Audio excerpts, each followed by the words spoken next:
Hi guys, so in this video we're going to have a quick look at the assault bike. So first off, the assault bike, there's two main things that you might have to adjust when using the assault bike. Both of them are adjusted in the same way. So all assault bike have the same type pins. So first of all, you have to screw them out.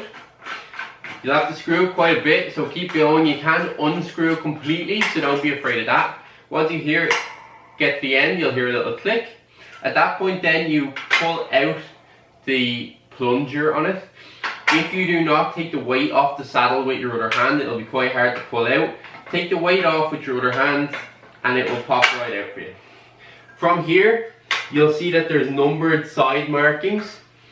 It'll take you a little bit of time if you've never used an assault bike before to figure out your exact seat height for your side markings. But I know for myself it's 9, so I'm going to go ahead and lift it up until we're at 9. Let that plunger drop back in. You'll see it slot into the little hole associated with the 9. And then keep turning it to the right. So you're going clockwise until it tightens up.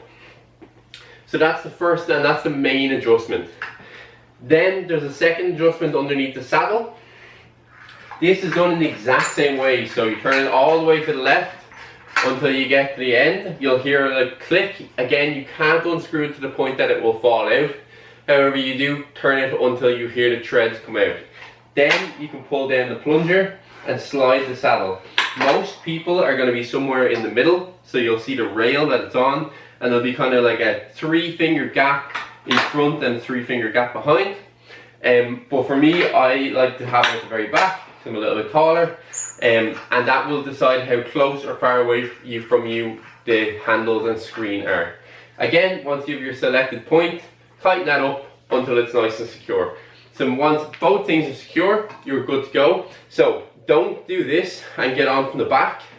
Reason being is that if you look at the back of the assault bike, there's quite a big rail sticking out depending on where the saddle is situated. So you do not want to hit the inside of your leg off that. So instead, rotate the pedals around so that the opposite pedal is on the very bottom.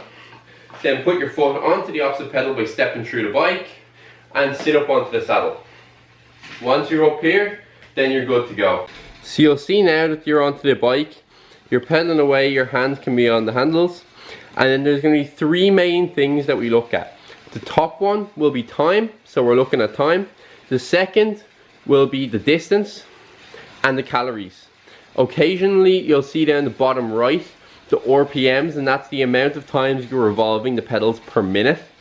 And that may be in your program, say for example to keep above 45 RPM for 10 calories.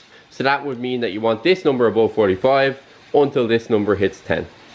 And that's it for the assault bike, guys. I hope that all makes sense, and let me know if you have any other questions. Thanks very much.